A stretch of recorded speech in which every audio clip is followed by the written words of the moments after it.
അപ്പൊ നമുക്ക് ആരംഭിക്കാം അല്ലേ? ആദ്യം ഇവിടെ പത്രസമ്മേളനം നടത്താനിടയായതാണ്. അപ്പൊ നിങ്ങൾക്ക് എല്ലാവർക്കും അറിയാവുന്നതുപോലെയും ഞാൻ നേരത്തെ പറഞ്ഞതുപോലെയും നമ്മുടെ കണ്ടോൺമെന്റ് ഹൗസ് ഒഴിഞ്ഞിനില്ല. അപ്പൊ അത് ക്ലിഫ് ഹൗസിന്റെ അറ്റകുറ്റപ്പണി നടക്കുകയായിരിക്കും. അതിന്റെ കാലതാമസമായിരിക്കാനാണ് സാധ്യത. നിങ്ങൾക്കറിയാലോ, ഈ തെരഞ്ഞെടുപ്പ് കഴിഞ്ഞ ഉടനെ ആകാവുന്നത്ര വേഗതയിൽ തന്നെ ക്ലിഫ് ഹൗസ് ചെയ്യാൻ ഒഴിഞ്ഞിരുന്നു. പക്ഷെ അറ്റകുറ്റപ്പണിക്ക് കുറച്ച് സമയം എടുത്തിട്ടുണ്ടാവും. അതായിരിക്കാനാണ് സാധ്യത. എപ്പോഴാണ് മുഖ്യമന്ത്രി അങ്ങോട്ട് പോകുക എന്നറിയില്ല. പോയി കഴിഞ്ഞാൽ പിന്നെ ഇവിടെയും ചില അറ്റകുറ്റപ്പണി ഉണ്ടാവുമല്ലോ. അപ്പൊ അതിനുശേഷമേ അവിടെ പോകുന്ന നിലയുണ്ടാവും. അപ്പൊ അതുകൊണ്ടാണ് എന്തുകൊണ്ടാണ് നിങ്ങളെ അവിടെ വിളിക്കാത്തത് നിങ്ങൾക്കൊരു സംശയം ഉണ്ടാവുമല്ലോ. ഉണ്ടാകാനിടയില്ല, എന്നാലും ആ വ്യക്തത ഉണ്ടാക്കാൻ വേണ്ടി പറഞ്ഞെന്ന് മാത്രമേ ഉള്ളൂ. ഇവിടെ നമ്മുടെ സംസ്ഥാനത്ത് വീണ്ടും നിപ്പ രോഗം സ്ഥിരീകരിച്ചിട്ട് 4 ദിവസങ്ങളായി. നിപ്പ വൈറസിന്റെ വ്യാപനം തടയാനുള്ള ഏകോപനം ആ രീതിയിൽ ഉണ്ടാകുന്നില്ല. അപ്പൊ ആ ഏകോപനമില്ലായ്മ ഇപ്പോഴും തുടരുന്ന അവസ്ഥയാണുള്ളത്. ഇത് ഇന്നലെ കോഴിക്കോട് വെച്ച് മാധ്യമപ്രവർത്തകർ കണ്ടപ്പോൾ ഞാൻ സംസാരിച്ചിരുന്നു. അപ്പൊ അക്കാര്യത്തില് ആരോഗ്യമന്ത്രി പ്രതികരിച്ചത് ശരിയായ രീതിയിലല്ല. പക്ഷെ ഇക്കാര്യത്തിൽ ഒരു കാര്യം ആദ്യമേ തന്നെ വ്യക്തമാക്കുകയാണ്. മുൻപ് നിപ്പ ബാധ ഉണ്ടായപ്പോ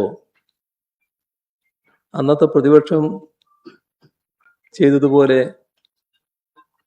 നിപ്പയെ ഒരു രാഷ്ട്രീയ ആയുധമാക്കാൻ ഞങ്ങളേതായാലും തയ്യാറല്ല. എല്ലാ സഹകരണവും ഇതിനെ പ്രതിരോധിക്കുന്ന കാര്യത്തിൽ ഞങ്ങളുടെ ഭാഗത്തുനിന്നുണ്ടാകും. ഇവിടെ പ്രധാന പ്രശ്നം വരുന്നത് ഉത്തരവാദപ്പെട്ടവർക്കിടയിൽ ഉണ്ടാകുന്ന ആശയക്കുഴപ്പമാണ്. അധികൃതരുടെ ഭാഗത്തുണ്ടാകുന്ന ആശയക്കുഴപ്പം. ഇത് ഒറ്റക്കെട്ടായി നിന്നുകൊണ്ട് പ്രതിരോധിക്കേണ്ട ഘട്ടമാണ്. പക്ഷേ അതിന് നേതൃത്വം കൊടുക്കേണ്ട ആരോഗ്യമന്ത്രിയും ആരോഗ്യവകുപ്പും അതോടൊപ്പം തന്നെ ജില്ലാ ഭരണ സംവിധാനവും സാധാരണ നിലക്കുള്ള ഏകോപനമില്ലാതെയാണ് പ്രവർത്തിക്കുന്നത്. നിങ്ങളെ അനുഭവത്തിൽ തന്നെ അത് കണ്ടിട്ടുണ്ടാവും. വിവിധ പ്രസ്താവനകൾ അതാണ് വ്യക്തമാക്കിയിട്ടുള്ളത്. നിങ്ങളെല്ലാവരും കണ്ടതാണല്ലോ, മുൻപ് നിപ്പ ബാധ ഉണ്ടായപ്പോൾ ആ ഘട്ടത്തിൽ LDF ഭരണമായിരുന്നു. ആ ഘട്ടത്തിൽ ആരാണോ ആരോഗ്യമന്ത്രി, ആ ആരോഗ്യമന്ത്രി നിപ്പ ബാധിത പ്രദേശങ്ങളിൽ ക്യാമ്പ് ചെയ്തുകൊണ്ടാണ് പ്രവർത്തനങ്ങൾ ഏകോപിപ്പിക്കാൻ ശ്രമിച്ചിരുന്നത്. സാധാരണ നിലയിൽ പ്രവർത്തനങ്ങൾ നടക്കും. പക്ഷേ ഇതുപോലൊരു ബാധ ഉണ്ടായാൽ, നിപ്പയെ പോലുള്ള ഒരു മാരകമായ പ്രഹരശേഷിയുള്ള രോഗം വ്യാപിക്കാനുള്ള സാധ്യത കണ്ടാൽ അത് തടയുന്നതിനുള്ള ഏകോപനം വളരെ പ്രധാനമാണ്. അത് ഉത്തരവാദപ്പെട്ട മന്ത്രി കൂടി ക്യാമ്പ് ചെയ്തുകൊണ്ട് നടത്തുന്ന നിലയാണ് മുൻകാലങ്ങളിൽ കേരളം കണ്ടിരുന്നത്. പക്ഷേ അത്തരമൊരു ജാഗ്രത എവിടെയും കാണാനില്ല എന്നതാണ് നിർഭാഗ്യകരമായ വശം. നിപ്പ കൺട്രോൾ റൂം അതെന്തോ ജനപ്രതിനിധികൾ അകന്നു നിൽക്കേണ്ട ഒരു സ്ഥലമാണ് എന്ന മട്ടിലാണ് ഇപ്പൊ സർക്കാർ അതിനെ കൈകാര്യം ചെയ്യുന്നത്. ജനപ്രതിനിധികൾ കൂടി സഹകരിച്ച് അവരുടെ കൂടി നല്ല കൂട്ടായ്മയുടെ ഭാഗമായി പ്രതിരോധ പ്രവർത്തനങ്ങൾ സംഘടിപ്പിക്കുന്നതിനാണ് മുൻകാലങ്ങളിൽ ശ്രദ്ധിച്ചിരുന്നത്. നിപ്പയുടെ അതീവ ഗൗരവമായ സാഹചര്യം ഉയർന്നു വന്ന ഘട്ടത്തിലാണ് ഇവിടെ വലിയ തോതിൽ ആക്ഷേപത്തിനിടയാക്കിയ DHSനെ മാറ്റുന്ന നടപടിയുണ്ടായത്. ഇതില് പ്രതിരോധ പ്രവർത്തനങ്ങൾക്ക് ഫലപ്രദമായി നേതൃത്വം കൊടുക്കേണ്ടത് ആരോഗ്യവകുപ്പാണ്. അതിൻ്റെ തലപ്പത്തിരിക്കുന്നയാളെ ഇത്തരമൊരു ഘട്ടത്തിൽ മാറ്റുക എന്നത് സാധാരണഗതിയിൽ പ്രതീക്ഷിക്കുന്ന കാര്യമല്ല. പക്ഷേ ആരോഗ്യമന്ത്രി പറയുന്നത് സിസ്റ്റത്തോടുള്ള നിസ്സഹകരണം കാരണമാണ് മാറ്റിയത് എന്നാണ്. വകുപ്പിലെ സ്ഥലമാറ്റവുമായി ബന്ധപ്പെട്ട് സുതാര്യമായി പ്രവർത്തിച്ചു വരുന്ന ഒരു സംവിധാനം നിലവിലുള്ളതാണ്. അത് തകർക്കാൻ പുതിയ സർക്കാർ ശ്രമിച്ചപ്പോൾ അതിന് കൂട്ടുനിന്നില്ല എന്നുള്ളതാണ് ഇപ്പോഴത്തെ പ്രശ്നങ്ങൾ ഉണ്ടാക്കിയത് എന്നാണ് മനസ്സിലാക്കുന്നത്. ഇവിടെ പഴയ കാലം, ഒരു ദശാബ്ദം മുൻപുള്ള കാലത്ത് എങ്ങനെയെല്ലാം സ്ഥലമാറ്റങ്ങൾ നടന്നിരുന്നു എന്നുള്ളത് എല്ലാവരുടെയും ഓർമ്മയിലും അറിവിലുമുള്ളതാണ്. എന്നാൽ ചില തസ്തികൾക്ക് ലക്ഷങ്ങൾ മറിയുന്ന അവസ്ഥയുണ്ടായിരുന്നു എന്നതും അങ്ങാടിപ്പാട്ടായിരുന്നു. ആ കാലത്തേക്ക് തിരിച്ചു പോകാനാണോ ഈ സുതാര്യമായ സംവിധാനങ്ങൾ ഇല്ലാതാക്കുന്നത് എന്നത് പൊതുവെ ഒരു ആശങ്കയായി ഉയർന്നതായി കാണുന്നുണ്ട്. ഇപ്പോഴത്തെ DHSന്റെ കാര്യത്തിൽ നേരത്തെ LDF സർക്കാർ അവരുടെ സർവീസ് 1 വർഷം കൂടി നീട്ടി നൽകാൻ തീരുമാനിച്ചിരുന്നു. ആ തീരുമാനം അട്ടിമറിച്ചാണ് ഇപ്പോഴത്തെ സ്ഥാനചലനം വന്നിട്ടുള്ളത്. ഒരു പ്രശ്നം സ്വാഭാവികമായിട്ട് ഉയർന്നു വരുന്നത് ഇത് മുഖ്യമന്ത്രി കൂടി അറിഞ്ഞിട്ടാണോ എന്നതാണ്. അതൊരു പ്രശ്നം തന്നെയാണ്. ഇവിടെ നിപ്പയ്ക്ക് പുറമെ പലതരത്തിലുള്ള മാരക അസുഖങ്ങൾ കേരളത്തിൽ വരുന്നു എന്ന അവസ്ഥയുണ്ട്. അതിലൊരു കാര്യം ആരോഗ്യമന്ത്രി തന്നെ പറയുകയുണ്ടായി. അതിലൊന്ന് അദ്ദേഹം പറഞ്ഞത് പാലക്കാട്ട് 2 പേർക്ക് കോളറ സ്ഥിരീകരിച്ചിരിക്കുന്നു എന്നാണ്. പക്ഷെ അവിടുത്തെ DMO അങ്ങനെ ഇല്ല എന്നും പറയുകയുണ്ടായി. ആര് പറഞ്ഞതാണ് ശരിയെന്ന് സ്വാഭാവികമായും ആളുകൾക്ക് സംശയം വരും. അതോടൊപ്പം തന്നെ നമ്മുടെ സംസ്ഥാനത്താകെ ഇത്തരം ഘട്ടത്തിൽ ആവശ്യമായ മരുന്നുകൾ എത്തിക്കുന്നതിന് അടിയന്തരമായ ഇടപെടൽ സർക്കാരിൻ്റെ ഭാഗത്തുനിന്നുണ്ടാകേണ്ടതുണ്ട്. ആ കാര്യത്തിലും വേണ്ടത്ര പുരോഗതി ഉണ്ടായി എന്ന് പറയാൻ പറ്റില്ല. ഷിഗല്ല രോഗവ്യാപനം വലിയ ആശങ്കയാണ് സംസ്ഥാനത്ത് ഉണ്ടാക്കിയിട്ടുള്ളത്. ആരോഗ്യവകുപ്പും തദ്ദേശഭരണ സ്ഥാപനങ്ങളും യുദ്ധകാലാടിസ്ഥാനത്തിൽ പ്രതിരോധ പ്രവർത്തനങ്ങൾ ശക്തമാക്കേണ്ട ഘട്ടമാണിത്. അതോടൊപ്പം തന്നെ കുടിവെള്ള സ്രോതസ്സുകളുടെ ഗുണനിലവാരം ശരിയായ രീതിയിൽ ഉറപ്പുവരുത്താനാകണം. ശുചീകരണ പ്രവർത്തനങ്ങൾ നല്ല നിലയിൽ ഊർജിതമാക്കാനും കഴിയേണ്ടതായിട്ടുണ്ട്. വളരെ അപകടകാരിയായ വെസ്റ്റ് നൈൽ രോഗബാധ അതും സ്ഥിരീകരിച്ചതായി റിപ്പോർട്ടുകൾ വന്നിട്ടുണ്ട്. ഒരാഴ്ചക്കിടെ 2 മരണങ്ങൾ സംഭവിച്ചു. ഡെങ്കിപ്പനിയും വ്യാപകമാവുകയാണ്. മലേറിയയും സ്ഥിരീകരിച്ചിട്ടുണ്ട്. പകർച്ചപ്പനി കാരണം മരണങ്ങൾ റിപ്പോർട്ട് ചെയ്യപ്പെടുന്ന അവസ്ഥയുമുണ്ട്.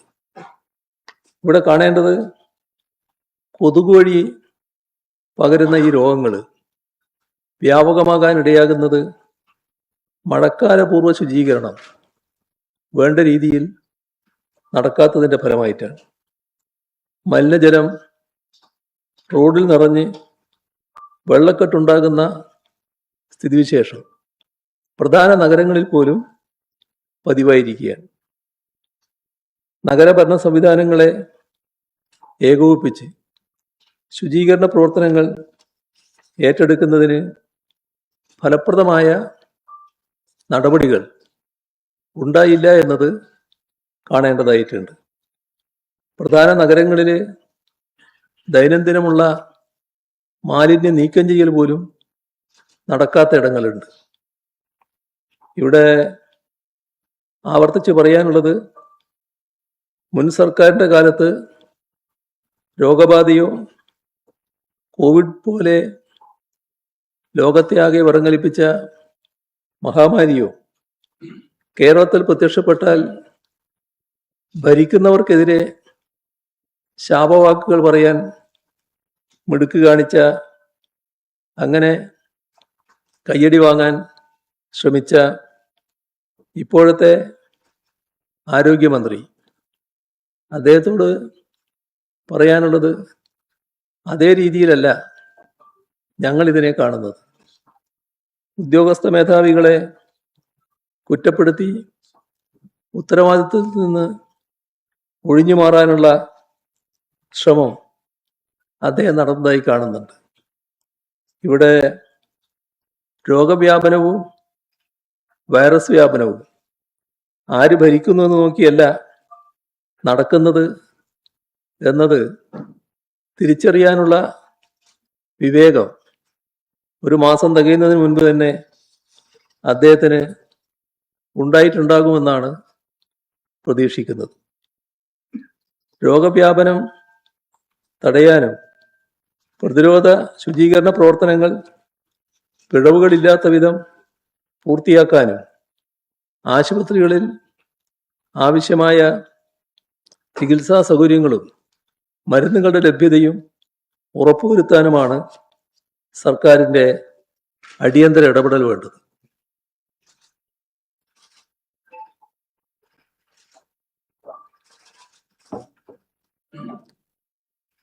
വന്യജീവി ആക്രമണം നമ്മുടെ സംസ്ഥാനത്ത് ഏറ്റവും അധികം ചർച്ച ചെയ്യപ്പെട്ടൊരു വിഷയമായിരുന്നല്ലോ.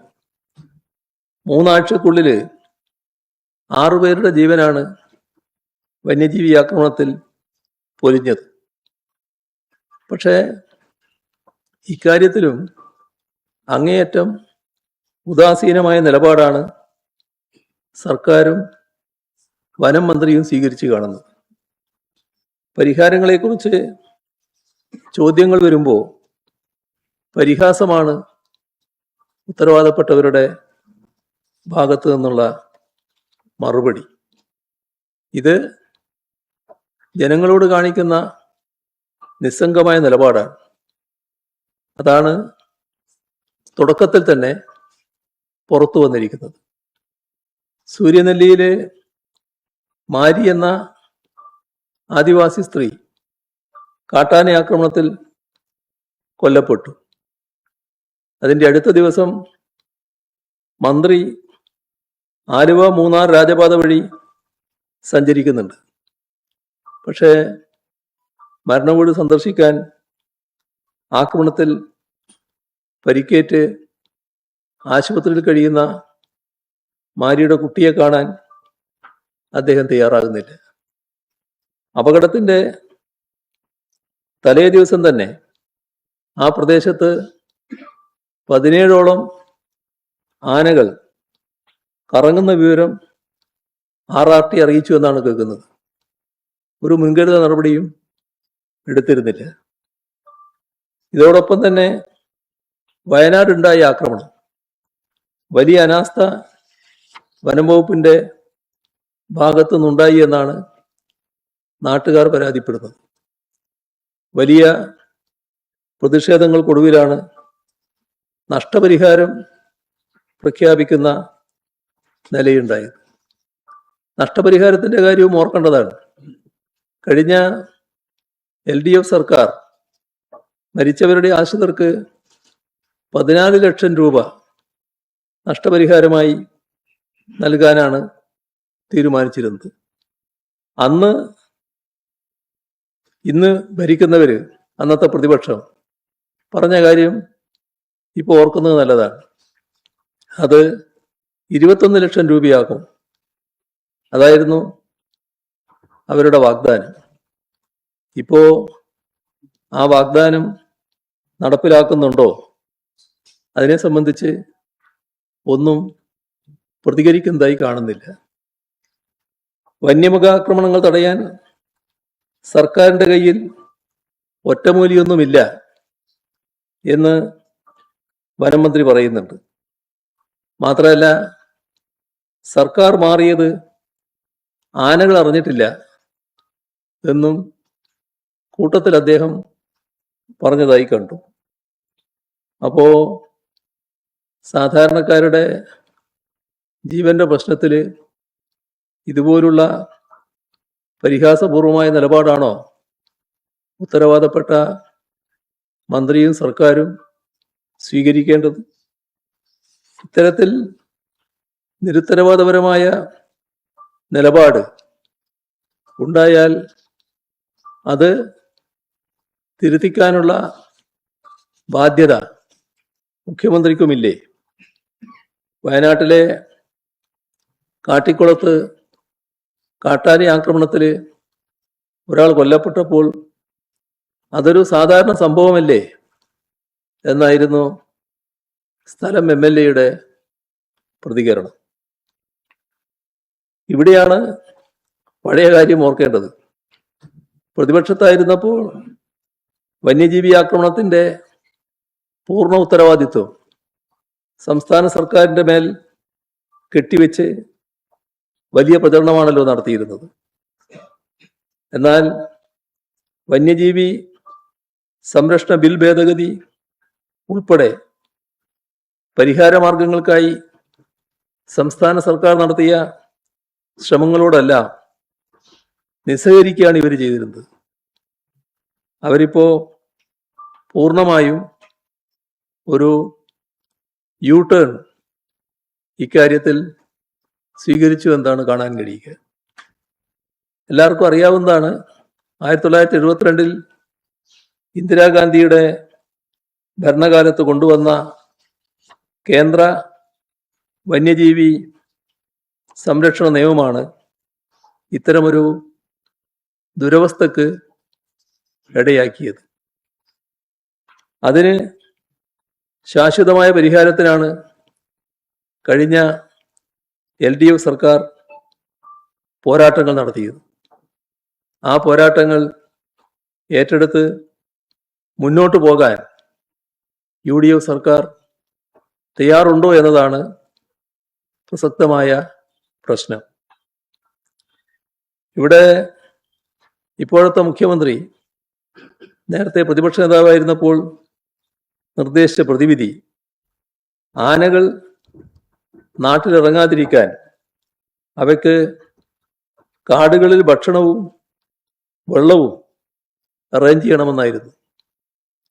അത്തരം ഉപരിപ്ലവമായ ഉപായം കൊണ്ട് സംസ്ഥാനത്തെ പതിവ് പ്രശ്നമായ വന്യജീവി സംഘർഷ പ്രശ്നം പരിഹരിക്കാനാകുമോ?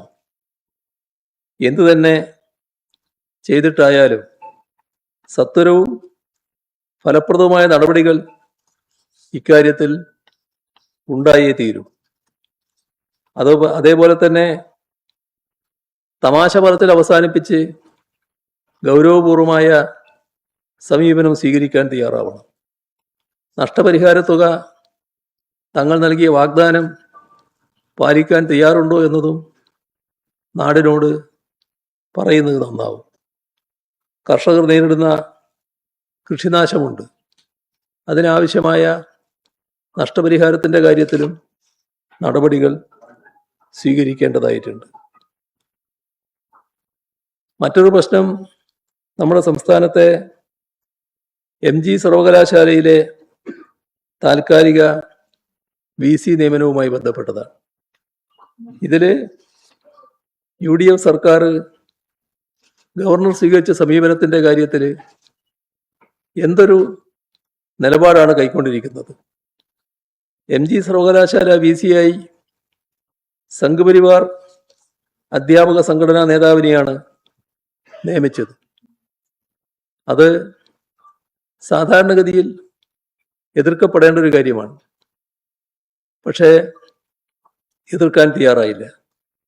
ഇത് മാത്രമല്ല, അവിടുത്തെ സെനറ്റിൽ 19 സംഘപരിവാറുകാരെയാണ് ഉൾപ്പെടുത്തിയിരിക്കുന്നത്.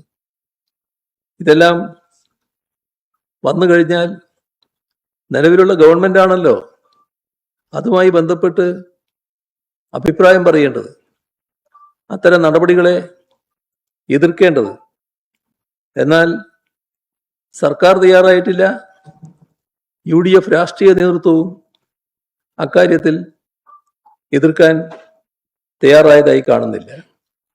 മാത്രമല്ല, ഗവർണറുമായി ഒരു തരത്തിലുള്ള ഏറ്റുമുട്ടലിനുമില്ല എന്നതാണ് ഉന്നത വിദ്യാഭ്യാസ മന്ത്രി പരസ്യമായി പറഞ്ഞിരിക്കുന്നത്. ഗവർണറുടെ നിലപാട് എന്ന് പറയുന്നത് RSSന് വേണ്ടിയുള്ള നിലപാടാണ്. RSSന്റെ നിലപാടിന് മുന്നിലുള്ള പൂർണ്ണമായ കീഴടങ്ങലാണ് ഇവിടെ UDF സർക്കാരിൻ്റെ ഭാഗത്ത് നിന്ന് ഉണ്ടായിരിക്കുന്നത്. ഇക്കാര്യത്തിൽ സർക്കാർ പാലിക്കുന്ന മൗനത്തെക്കുറിച്ച് നിങ്ങൾ മാധ്യമപ്രവർത്തകർ ചോദിച്ചപ്പോൾ മുഖ്യമന്ത്രി നൽകിയ മറുപടി അങ്ങേയറ്റം തെറ്റിദ്ധരിപ്പിക്കുന്ന ഒന്നായിരുന്നു. സർവകലാശാലകളിൽ ഗവർണറുടെ ഇടപെടൽ ആരംഭിച്ചത് 2014 കേന്ദ്രത്തിൽ BJP സർക്കാർ അധികാരത്തിൽ വന്നതിന് ശേഷമാണ്. ആദ്യം അവര് കേന്ദ്ര സർവകലാശാലകളുടെ ഭരണ സംവിധാനങ്ങൾ കൈപ്പിടിയിൽ ഒതുക്കാനാണ് ശ്രമം ആരംഭിച്ചത്. പിന്നീടാണ് സംസ്ഥാനത്തെ സർവകലാശാലകളിലേക്ക് തിരിയുന്നത്. അത് 2018 മുതലാണ്. ആരിഫ് മുഹമ്മദ് ഖാൻ ഗവർണറായി എത്തിയ 2019 മുതൽ കേരളത്തിലെ ഉന്നത വിദ്യാഭ്യാസ മേഖലയെ കൈപ്പിടിയിൽ ഒതുക്കാനുള്ള സംഘപരിവാറിൻ്റെ ശ്രമങ്ങൾ ആരംഭിച്ചു. അത് തിരിച്ചറിഞ്ഞുകൊണ്ടാണ് അത്തരം നീക്കങ്ങൾക്കെതിരെ ശക്തമായ നിലപാട് LDF സർക്കാർ അക്കാലത്ത് സ്വീകരിച്ചത്. അത് LDF സർക്കാർ അധികാരം ഒഴിയുന്നതുവരെ തുറന്നു വന്നു എന്നുള്ളതും എല്ലാവരുടെയും അനുഭവത്തിലുള്ളതാണ്. അതിൻ്റെ ഭാഗമായാണ് മുൻകാലങ്ങളില്ലാത്ത വിധം സർക്കാരും മാറി മാറി വന്ന ഗവർണർമാരും തമ്മിലുള്ള ആശയഭിന്നത ആരംഭിക്കുന്നത്.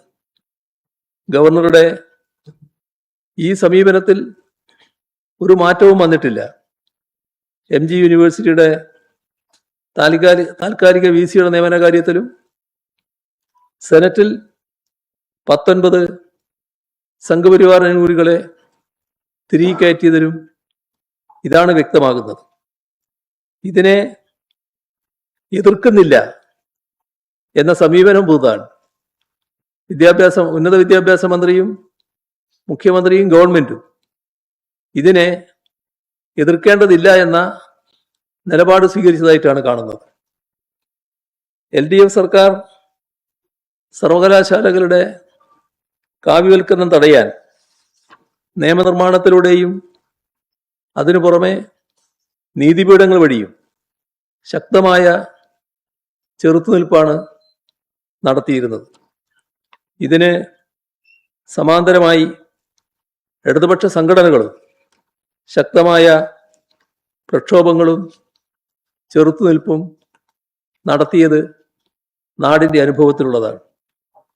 ഈ ജാഗ്രത അതാണ് മെയ് 18 ശേഷം അധികാരത്തിൽ വന്ന UDF സർക്കാർ കാണിക്കാതിരിക്കുന്നത്. ഇതാണ് വിഷയം. ഇതൊരു ഗൗരവമായ വിഷയമാണ്. വൈസ് ചാൻസലർ നിയമനത്തിൽ ഉൾപ്പെടെ ചാൻസലർ പദവി ദുരുപയോഗം ചെയ്യുന്നത് തടയാൻ സർവകലാശാല നിയമ ഭേദഗതി ബിൽ LDF സർക്കാർ സഭയിൽ അവതരിപ്പിച്ചു. അതിനോട് സ്വീകരിച്ച സമീപനം എന്തായിരുന്നു? അന്ന് ഗവർണറിൽ നിന്നും ചാൻസലർ പദവി എടുത്തു മാറ്റാനുള്ള നിയമനിർമ്മാണങ്ങൾക്കാണ് ശ്രമിച്ചിരുന്നത്. 2022 നവംബറിൽ ഇതിനായി ഓർഡിനൻസ് അംഗീകരിക്കുകയും ഡിസംബറിൽ നിയമസഭ ബില്ല് പാസ്സാക്കുകയും ചെയ്തു. നിർഭാഗ്യകരമായ നിലയാണ് പിന്നെ ഉണ്ടായത്. ഈ ബില്ലിനെ നിയമസഭയിൽ UDF എതിർക്കുകയാണ് ചെയ്തത്. നിയമസഭ പാസാക്കിയ നിയമത്തിന് അംഗീകാരം നൽകാൻ ഗവർണർ തയ്യാറായില്ല. ഗവർണർ അത് പിടിച്ചുവെച്ചു. അപ്പോ അതിനെതിരായി അന്ന് സർക്കാർ സുപ്രീം കോടതിയെ സമീപിച്ചു. ഇത്തരം നടപടികളെയെല്ലാം പിന്താങ്ങേണ്ടവരായിരുന്നു പ്രതിപക്ഷം. പക്ഷേ പിന്താങ്ങുകയല്ല, എതിർക്കുകയും വിമർശിക്കുകയുമാണ് പ്രതിപക്ഷം അന്ന് ചെയ്തത്. ഭാവിയിൽ ഇത്തരത്തിലുള്ള ഭരണഘടനാബാഹ്യമായ ഇടപെടലുകളെ മുൻകൂട്ടി കണ്ടുകൊണ്ടാണ് നിയമനിർമ്മാണത്തിലേക്ക് ഞങ്ങൾ കടന്നിരുന്നത്. ആ ഘട്ടത്തിൽ ബാലിശമായ എതിർപ്പുകൾ ഉയർത്തി UDF ആ ശ്രമത്തെ പിന്നിൽ നിന്ന് കുത്തുകയാണുണ്ടായത്. അതാണ് ഗവർണർക്ക് ഇത്തരം പ്രവർത്തനങ്ങൾ അനുസ്യൂതം മുന്നോട്ട് കൊണ്ടുപോകുന്നതിനുള്ള ഊർജമായി മാറിയത് എന്നത് കാണേണ്ടതായിട്ടുണ്ട്. ഗവർണർ അന്യായമായി നിയമിച്ച വൈസ് ചാൻസലർമാർ സിൻഡിക്കേറ്റ് വിളിച്ചു ചേർക്കാൻ വിസമ്മതിച്ചു. പഴയ കഥയാണ്. അപ്പോ 2 മാസത്തിലൊരിക്കൽ സിൻഡിക്കേറ്റ് ചേരണമെന്ന് നിയമ ഭേദഗതി LDF സർക്കാരിന്റെ കാലത്ത് കൊണ്ടുവന്നു. സാങ്കേതിക സർവകലാശാല, ഡിജിറ്റൽ യൂണിവേഴ്സിറ്റി ഇവയുടെ VC നിയമനവുമായി ബന്ധപ്പെട്ട് LDF സർക്കാർ നിരവധി തവണ ഹൈക്കോടതിയെയും സുപ്രീം കോടതിയെയും സമീപിച്ചു. ബഹുഭൂരിപക്ഷം കേസുകളിലും സർക്കാരിന് അനുകൂലമായ വിധിയാണ് അന്നുണ്ടായത്. താൽക്കാലിക VCമാരെ നിയമിക്കുന്നതിനുള്ള പാനൽ മുഖ്യമന്ത്രിക്ക് നൽകണമെന്നും മുഖ്യമന്ത്രി നിശ്ചയിക്കുന്ന മുൻഗണനാ ക്രമമനുസരിച്ച് ഗവർണർ നിയമനം നടത്തണമെന്നും സുപ്രീം കോടതിയിൽ നിന്ന് തന്നെ വിധിയുണ്ടായി.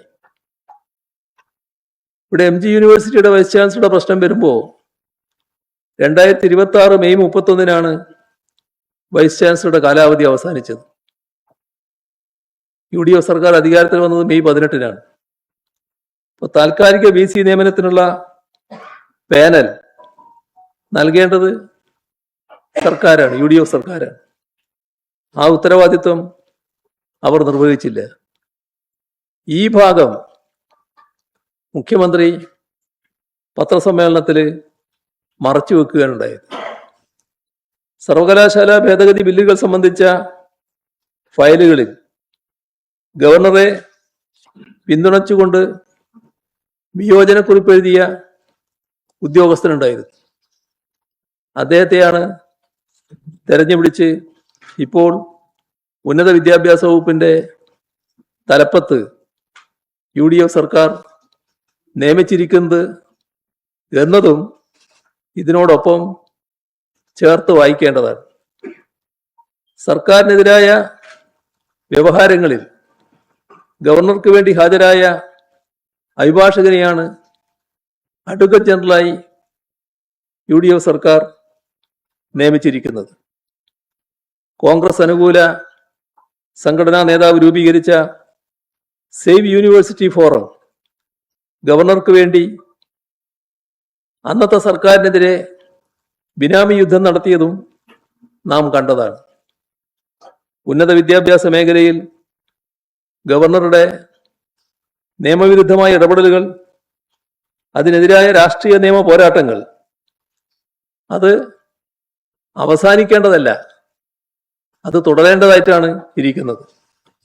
ഇതിലെല്ലാം ശക്തമായ നിലപാട് സ്വീകരിക്കാൻ UDF സർക്കാർ തയ്യാറുണ്ടോ എന്നതാണ് പ്രസക്തമായ പ്രശ്നം.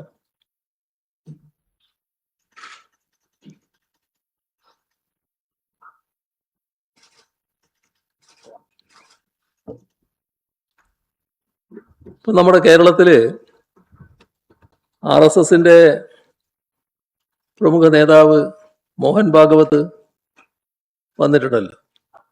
അദ്ദേഹം പങ്കെടുത്ത RSS പരിപാടി, ആ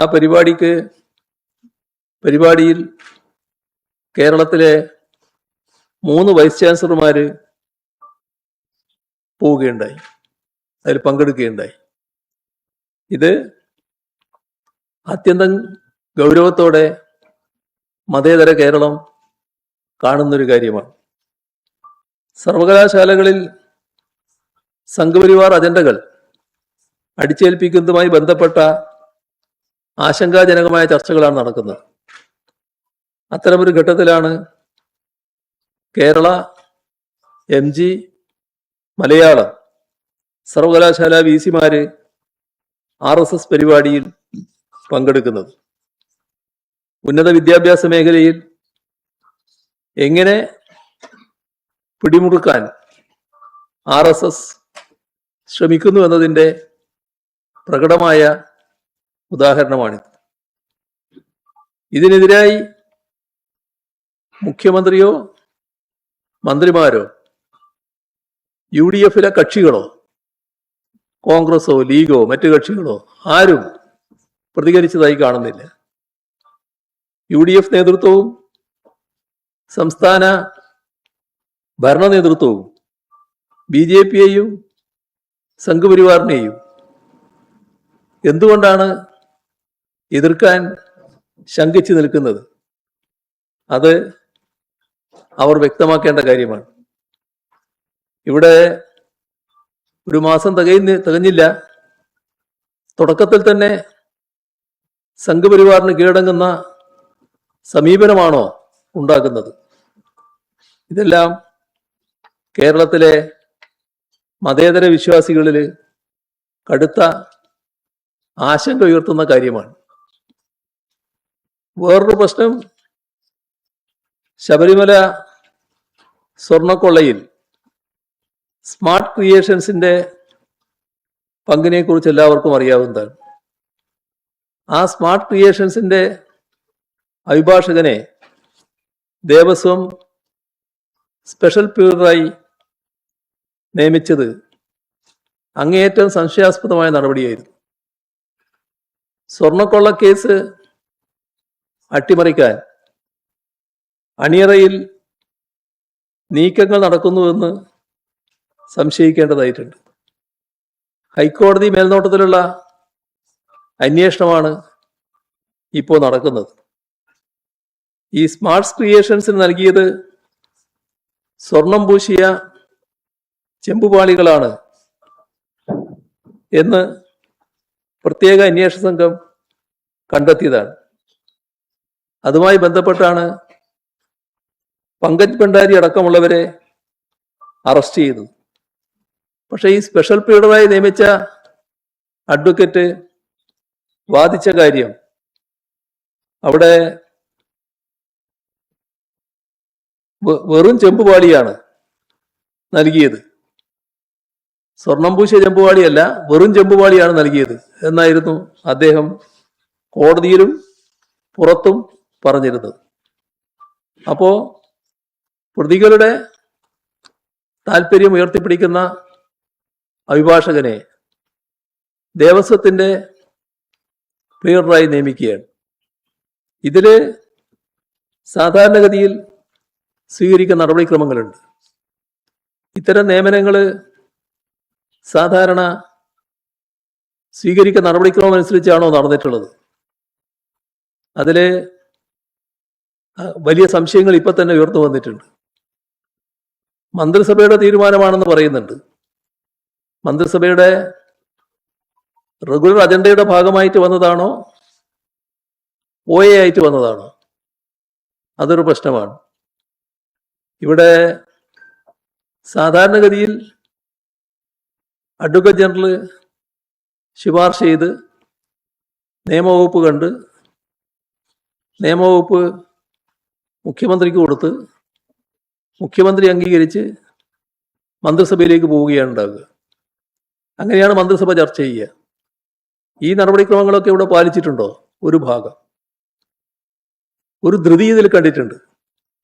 എന്തിനായിരുന്നു ആ ധൃതി? അനാവശ്യ ധൃതി എന്തായിരുന്നു? അതിന് ഇടയാക്കിയത് എന്തായിരുന്നു? ഇപ്പോ രാജിവെച്ചതോടുകൂടി എല്ലാം അവസാനിച്ചു എന്ന നിലയ്ക്ക് ഇത് കാണാൻ പറ്റുമോ? ഇവിടെ ഏറ്റവും പ്രധാനപ്പെട്ട ഒരു തസ്തികയിലാണ് ഈ അഭിഭാഷകൻ നിയമിതനായത്. ദേവസ്വത്തിന്റെ പ്ലീഡറായി വന്നതോടുകൂടി ആ ഇരുന്ന ദിവസം, ആ ഇരുന്ന മണിക്കൂറുകൾ ഏതെല്ലാം കടലാസുകൾ അദ്ദേഹത്തിന്റെ കയ്യിലെത്തിയിട്ടുണ്ട്. അത് കേസുമായി ബന്ധപ്പെട്ട് വളരെ പ്രധാനമാണ്. അപ്പോൾ കേസിന്റെ ദേവസ്വം വകുപ്പിന്റെ കയ്യിലുള്ള നിർണായകമായ വിവരങ്ങൾ മനസ്സിലാക്കാൻ ഇദ്ദേഹത്തിന് കഴിഞ്ഞിട്ടുണ്ടോ? ഇത് ഗൗരവമായി അന്വേഷിക്കേണ്ട കാര്യമാണ്. അത് സംബന്ധിച്ച് അന്വേഷണം നടക്കണം. ഏതെങ്കിലും കടലാസുകൾ ആ അഡ്വക്കേറ്റിന്റെ കയ്യിലുണ്ടെങ്കിൽ സെർച്ച് ചെയ്തത് കണ്ടെത്തണം. അത് കണ്ടെത്തുകയും അതിനാവശ്യമായ നടപടികൾ സ്വീകരിക്കുകയും വേണം. ഇപ്പോ രാജിവെച്ചു എന്നുള്ളത് കൊണ്ട് മാത്രം എല്ലാം അവസാനിക്കുന്നില്ല. ഇതെല്ലാം സംഭവിച്ചിട്ടുണ്ടോ ഇല്ലേ, അക്കാര്യത്തിൽ ഉറപ്പുവരുത്താനുള്ള ഫലപ്രദമായ അന്വേഷണം നടക്കേണ്ടതായിട്ടുണ്ട്. അന്വേഷണത്തിലൂടെ വ്യക്തത ഉണ്ടാക്കേണ്ടതായിട്ടുണ്ട്. ഇതാണ് പൊതുവിൽ പറയാനുള്ള കാര്യങ്ങൾ. ഈ VD സതീശന്റെ മംഗലാപുരം യാത്രയും ഈ പറയുന്ന RSSന് കീഴടങ്ങലും തമ്മിൽ എന്തെങ്കിലും സംശയിക്കുന്നുണ്ട്? മാത്രമല്ല, യാത്രയുടെ കൂടെ ശബരിമല കേസിൽ ചോദ്യം ചെയ്യപ്പെട്ട ഒരാളും കൂടെ ഉണ്ടായിരുന്നു. പതാകയുമായി ബന്ധപ്പെട്ട ആളെ കണ്ടിരുന്നത്. സതീശൻ കഴിഞ്ഞ ദിവസം ആ യാത്രയെ കുറിച്ച് ചാർട്ടേഡ് വിമാനത്തെ കുറിച്ച് ചോദിച്ചപ്പോൾ അതൊന്നും നിങ്ങൾ അറിയുന്ന കാര്യമാണ് പറഞ്ഞത്. ആ യാത്രയിൽ ഇപ്പം ഈ പറയുന്ന RSSുമായി ബന്ധം, അവരുടെ അജണ്ട നടപ്പാക്കുന്നു, PMC പദ്ധതി നടപ്പാക്കുന്നു, ഇത് തമ്മിൽ എന്തെങ്കിലും ബന്ധം കാണുന്നു? ഇതില് അല്പം ദുരൂഹത അതിലുണ്ട് എന്നുള്ളത് എല്ലാവർക്കും മനസ്സിലായിട്ടുള്ള കാര്യമാണ്. അതുകൊണ്ടാണ് അദ്ദേഹത്തിന് അതുമായി ബന്ധപ്പെട്ട വിവരങ്ങൾ വെളിപ്പെടുത്താനുള്ള പ്രയാസങ്ങൾ ഉണ്ടാകുന്നത്. ഇവിടെ കാണേണ്ട ഒരു കാര്യം, ഈ പറയുന്ന ശബരിമല കേസിൽ ചോദ്യം ചെയ്യപ്പെട്ട ഒരു വ്യക്തി എങ്ങനെയാണ് അദ്ദേഹത്തിന്റെ കൂടെ പോകാനിടയായത്?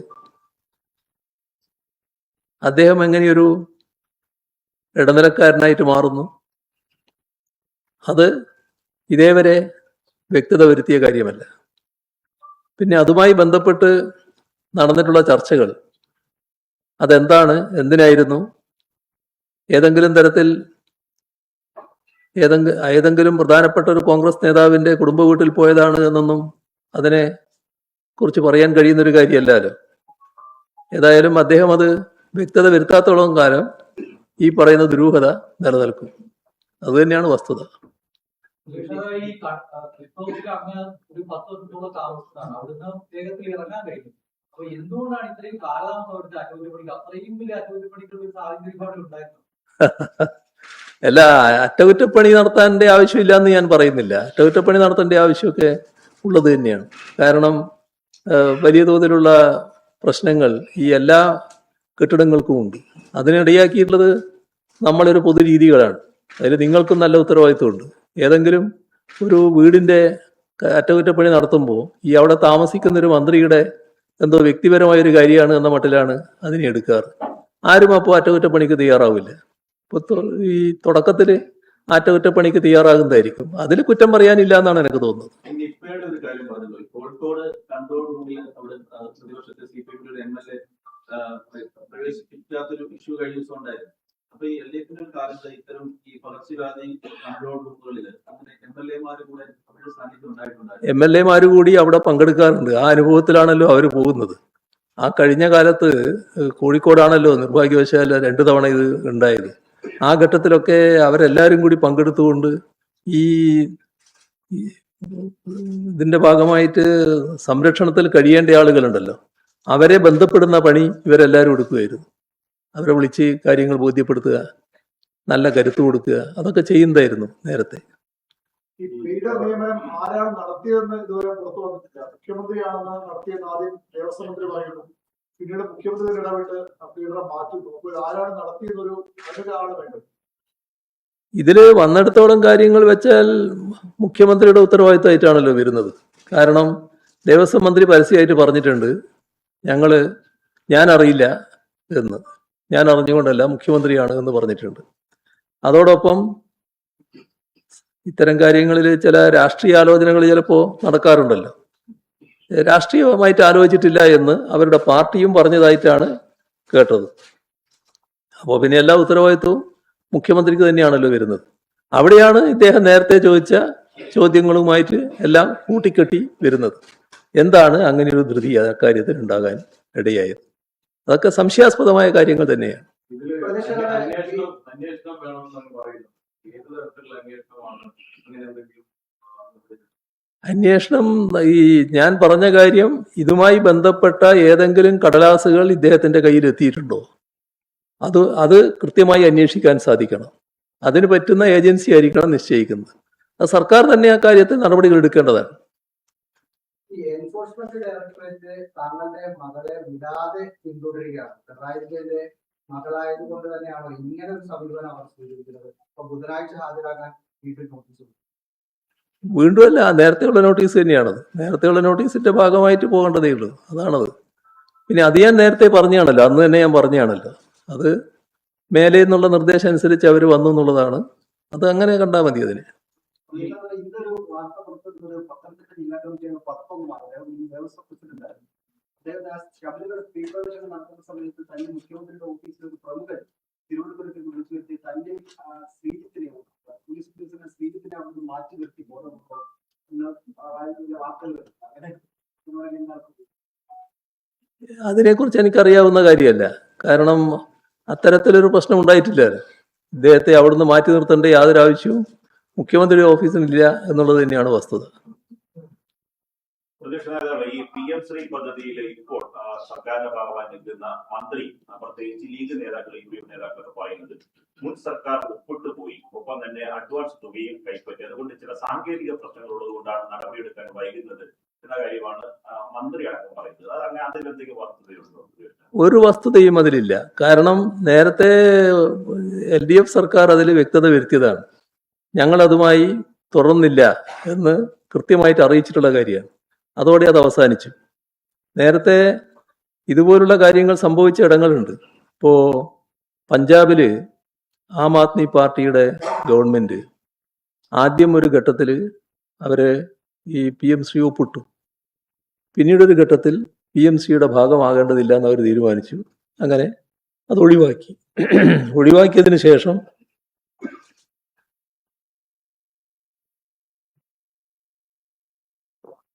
സ്വാഭാവികമായിട്ടുള്ള ഒരുപാട് ഈ സാമ്പത്തിക ഉപരോധങ്ങൾ വന്നു. അങ്ങനെ വന്നപ്പോൾ അവർക്ക് പിടിച്ചു നിൽക്കാൻ കഴിഞ്ഞില്ല. അവർ വീണ്ടും PMCയുടെ ഭാഗമായി. അപ്പോൾ ഒഴിവാക്കിയാൽ ഒഴിവാക്കിയത് തന്നെയാണ്, അതിനകത്ത് പ്രശ്നമില്ല. ഒഴിവാക്കാനുള്ള അധികാരം സംസ്ഥാന സർക്കാരിന് എപ്പോഴും ഉണ്ട്. അത് ഇപ്പോഴത്തെ സർക്കാരിനും ഉള്ളത് തന്നെയാണ്. അവരിതെല്ലാം പറഞ്ഞ് നേരത്തെ പറഞ്ഞതിൽ നിന്നൊരു നേരത്തെ ഞാൻ പറഞ്ഞതുപോലെ യൂട്ടേൺ അടിക്കുകയാണോ എന്നൊരു ശങ്ക പൊതുവിൽ സമൂഹത്തിൽ വന്നിട്ടുണ്ട്. പത്മകുമാർ നേരത്തെയുള്ള കാര്യങ്ങൾ പറഞ്ഞ് CPM-നെ സമ്മർദ്ദത്തിലാക്കാൻ ശ്രമം നടക്കുന്ന ആരോപണമാണ്. അതായത് നേരത്തെ പല കാര്യങ്ങളും അദ്ദേഹത്തിന് അറിയാൻ പറ്റും, നടപടിയെടുക്കാൻ പാർട്ടി ഇപ്പോൾ ആലോചിക്കുന്നു. അപ്പൊ നടപടിയെടുത്താൽ പലതും തുറന്നു പറയേണ്ടി വരുമെന്ന ഒരു സമ്മർദ്ദ നീക്കവും ബ്ലാക്ക് മെയിലിംഗ് തന്ത്രമാണ് അയാൾ പയറ്റുന്നാണ് പറയുന്നത്. അതൊക്കെ ഇന്ന് റിപ്പോർട്ട് ചെയ്ത മാധ്യമങ്ങൾ തന്നെ അത് റിപ്പോർട്ട് ചെയ്തിട്ടുണ്ട്. അതിന്റെ ഇന്നത്തെ കാലത്ത് ആത്മകഥ എഴുതുന്ന ഒരു പുതുമയുള്ള കാര്യമില്ലല്ലോ. പലരും ആത്മകഥ എഴുതുന്നുണ്ടല്ലോ, അത് എഴുതട്ടെ.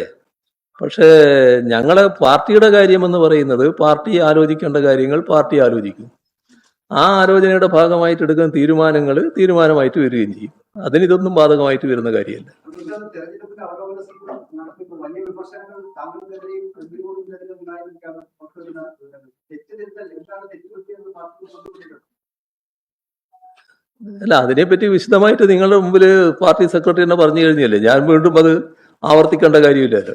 ഈ പാർട്ടി സെക്രട്ടറി പറഞ്ഞ ഒരു കാര്യം, ഈ വെള്ളാപ്പള്ളി നടേശനുമായി ബന്ധപ്പെട്ട് നടത്തിയ ചില പ്രസ്താവനകൾ അദ്ദേഹത്തെ പിന്തുണയ്ക്കുന്ന നിലപാടെടുത്തു എന്നുള്ള രീതിയിൽ പുറത്തേക്ക് ഇത് വരികയും വിമർശനം ഉണ്ടാവുകയും ചെയ്തിരുന്നു. അപ്പൊ നമ്മൾ പിന്തുണയ്ക്കുന്നില്ല എന്ന് അദ്ദേഹം പറഞ്ഞിരുന്നു. അതിനകത്ത് പിന്തുണയ്ക്ക് സംസാരിച്ചതായിട്ട് പറയുന്ന ഒരാളാണ്.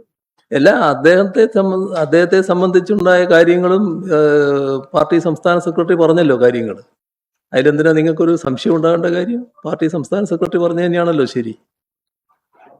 അതിനർത്ഥം മുമ്പെടുത്ത തീരുമാനങ്ങൾ പലതും തെറ്റായിരുന്നു. ആ തീരുമാനം എന്ന് പറയുമ്പോൾ വിഷ്വലായിട്ട് ആളുകളുടെ മുമ്പിലുള്ളത് താങ്കൾ അയ്യപ്പ സംഗമ സമയത്ത് ആ കാറിൽ തെറ്റിക്കൊണ്ടുവരുന്നതാണ് ഉണ്ട്.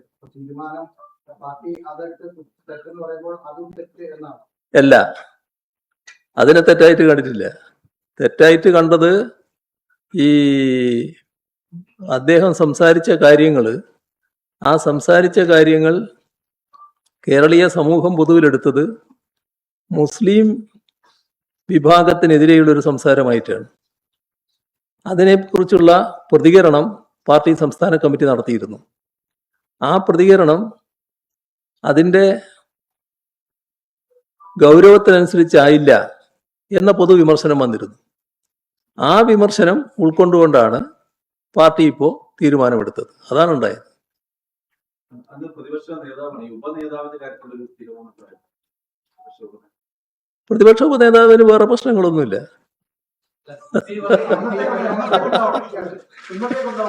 അതൊക്കെ അതിന്റെ വഴിക്ക് വന്നോളൂ. അതിനെപ്പറ്റി നിങ്ങൾ ആലോചിച്ചിട്ട് വിഷമിക്കണ്ട. സംസ്ഥാന സെക്രട്ടറി ബിനോയ് വിശ്വം കഴിഞ്ഞ ദിവസം നടത്തിയ ഒരു സ്റ്റേറ്റ്മെന്റ് അങ്ങ് തന്നെ പറഞ്ഞിരുന്നു, അധികാരത്തിലെത്തുന്ന സമയത്ത് മുഖ്യമന്ത്രി ആകുന്ന സമയത്ത് ചില അവതാരങ്ങൾ കടന്നു വരാൻ ശ്രമിക്കും, അവരെ അകറ്റി നിർത്തണമെന്ന്. പിന്നീട് ഈ അവതാരങ്ങൾ ഭരണത്തിലും ഭരണത്തിന്റെ സ്ഥാനങ്ങളിലേക്കും കടന്നു വന്നോ എന്ന് ഗൗരവതരമായി പരിശോധിക്കണമെന്ന് കഴിഞ്ഞ ദിവസം ബിനോയ് വിശ്വം പറയുകയുണ്ട്. എന്താണ് അങ്ങയുടെ പ്രതികരണം? തീർച്ചയായും അത് അന്വേഷിക്കണമല്ലോ. അങ്ങനെ അന്വേഷിക്കുന്ന നല്ലതാണല്ലോ. അതിന് ഞങ്ങളെ കൂടെ ഉണ്ടായിരുന്ന എല്ലാ പാർട്ടികൾക്കും അതിന്റെ ബാധ്യതയുണ്ട്. അദ്ദേഹം ആദ്യം ചെയ്യേണ്ടത് അദ്ദേഹത്തിന്റെ പാർട്ടിയുമായി ബന്ധപ്പെട്ട വകുപ്പുകളിൽ ഇങ്ങനെയുള്ള ഏതെങ്കിലും അവതാരങ്ങൾ കൂടെ ചുറ്റിപ്പറ്റി നടന്നിരുന്നോ എന്ന് അന്വേഷിക്കലാണ്. അതാണ് ആദ്യം നടത്തേണ്ടത്.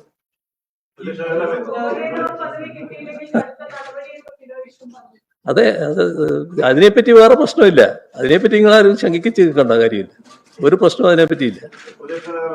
അഞ്ചിന ഗ്യാരണ്ടി പറയുന്ന ഈ സൗജന്യ യാത്ര ഓർഡിനറി ബസ്സുകളിൽ മാത്രമാണ് നാളെ മുതൽ ആരംഭിക്കുകയാണ്. ഈ ബസ്സുകളെ സംബന്ധിച്ച് 3125 ബസ്സുകളാണ് ഓർഡിനറി എന്ന് കണക്ക് പറയുന്നത്. പക്ഷെ ജില്ലകളെടുത്തും അത്രയും ഓർഡിനറി ബസ്സുകളില്ല. ഇതെങ്ങനെയാണ് നമ്മൾ സൗദ്ദേശത്തോടെയാണ്, പ്രതീക്ഷയോടെ നോക്കുകയാണോ? ഇതൊക്കെ നൽകിയ വാഗ്ദാനം അതേപോലെ പാലിക്കാനാകുമോ എന്നുള്ളതാണ് കേരളം നോക്കുന്ന പ്രശ്നം. ഇപ്പോ UDF സർക്കാർ പറഞ്ഞു സ്ത്രീകൾക്ക് സൗജന്യ യാത്രയായിരിക്കും KSRTC ബസ്സിൽ. അത് KSRTC ബസ്സിൽ എന്നാണ് പറഞ്ഞത്. പിന്നെ KSRTCയുടെ ഇന്ന ബസ് എന്ന് അന്ന് പറഞ്ഞിട്ടില്ല. ഇപ്പോ ഫലത്തിൽ കേരളത്തിലെ പല പ്രദേശങ്ങളിലും അവിടെയുള്ള സ്ത്രീകൾക്ക് വേറെ വാഹനം പിടിച്ചു പോയി മറ്റു പ്രദേശങ്ങളിൽ പോയി കയറേണ്ടതായിട്ട് വരും സൗജന്യ യാത്ര വേണമെങ്കിൽ. കാരണം അവിടെ ഈ പറയുന്ന ബസ്സില്ല. ഒരുപാട് കേരളത്തിലെ പ്രദേശങ്ങൾ ഇന്നിപ്പോ പറഞ്ഞ കാറ്റഗറി ബസ് ഇല്ലാത്ത പ്രദേശങ്ങളാണ്. അപ്പൊ അതല്ലാലോ നേരത്തെ നൽകിയ വാഗ്ദാനം. അപ്പൊ ആ വാഗ്ദാനം പാലിക്കാനാകുമോ ഇല്ലേ എന്നുള്ളത് അവർ തന്നെ പറയേണ്ട കാര്യമാണ്. ഞങ്ങള് സ്ത്രീകൾക്ക് നൽകുന്ന എല്ലാ ആനുകൂല്യങ്ങളെയും അനുകൂലിക്കുന്ന നിലയെ എല്ലാ കാലത്തും എടുത്തിട്ടുള്ളൂ. ആ നിലപാട് തന്നെ ഞങ്ങൾ തുടരുകയും ചെയ്യും. പ്രതിപക്ഷ ഉദ്ഘാടന ചടങ്ങിൽ പങ്കെടുക്കുന്നില്ല. പ്രതിപക്ഷ MLA-മാർ ഉദ്ഘാടന ചടങ്ങിൽ പങ്കെടുക്കില്ല എന്ന് പാർട്ടി സെക്രട്ടറി പറഞ്ഞു. അല്ല, അത് ഉദ്ഘാടന ചടങ്ങിന്റെ കാര്യമല്ലേ. ഈ പറയുന്ന സ്ത്രീകളുടെ കാര്യത്തിൽ നടപടികളുടെ കാര്യമാണ് ഞാൻ പറഞ്ഞത്. സ്ത്രീകളുടെ കാര്യത്തിൽ ഉണ്ടാകുന്ന നടപടികൾ അതിനെ പിന്താങ്ങുന്ന കാര്യമാണ് ഞങ്ങൾ എപ്പോഴും സ്വീകരിച്ചിട്ടുള്ളത്. ഇനിയും അത് തന്നെയാണ് സ്വീകരിക്കുക. ഈ ദീപ പോലുള്ള സംഭവം ഏകോപിപ്പിക്കുന്നതിൽ മുഖ്യമന്ത്രിക്ക് വലിയ പങ്കില്ല. കാരണം ഇപ്പോൾ അത്ര വലിയ ദുരന്തം ഉണ്ടായിട്ട് മുഖ്യമന്ത്രി കാര്യമായി ഇടപെട്ടില്ല. നേരത്തെ 2 തവണ ഉണ്ടായ സമയത്തും അവർ പ്രവർത്തനം ഏകോപിപ്പിക്കുന്നത് താങ്കളായിരുന്നു. അത് കാലം പോയില്ലേ, ഇനി പുതിയ കാലമല്ലേ. അപ്പൊ നമുക്ക് ഇവിടെ അവസാനിപ്പിക്കാം. കന്നഡ ഞാൻ ഇടക്ക് കണ്ണിനൊരു ചികിത്സ നടത്തിയിരുന്നു. ആ ചികിത്സ തിമിരത്തിന്റെ ഇതായിരുന്നു. അപ്പൊ അതിനുശേഷം പിന്നെ നോക്കുമ്പോൾ വായിക്കാനൊന്നും കന്നഡയുടെ ആവശ്യമില്ല. അപ്പോൾ ഇപ്പൊ കഴിഞ്ഞ ദിവസം ഡോക്ടറെ കണ്ടിരുന്നു ഞാൻ. അപ്പൊ അദ്ദേഹം പറഞ്ഞു എനിക്ക് കന്നഡ ഉപയോഗിക്കേണ്ടത്. അങ്ങനെ കന്നഡ ഉപയോഗിക്കാതിരിക്കുകയാണ്. ശരി. പക്ഷെ കന്നഡ ഉപയോഗിക്കണം എന്ന് പലരും പറയുന്നുണ്ട്. കുറെ കാലമായിട്ട് കന്നഡയോട് മുഖം കണ്ടതുകൊണ്ട്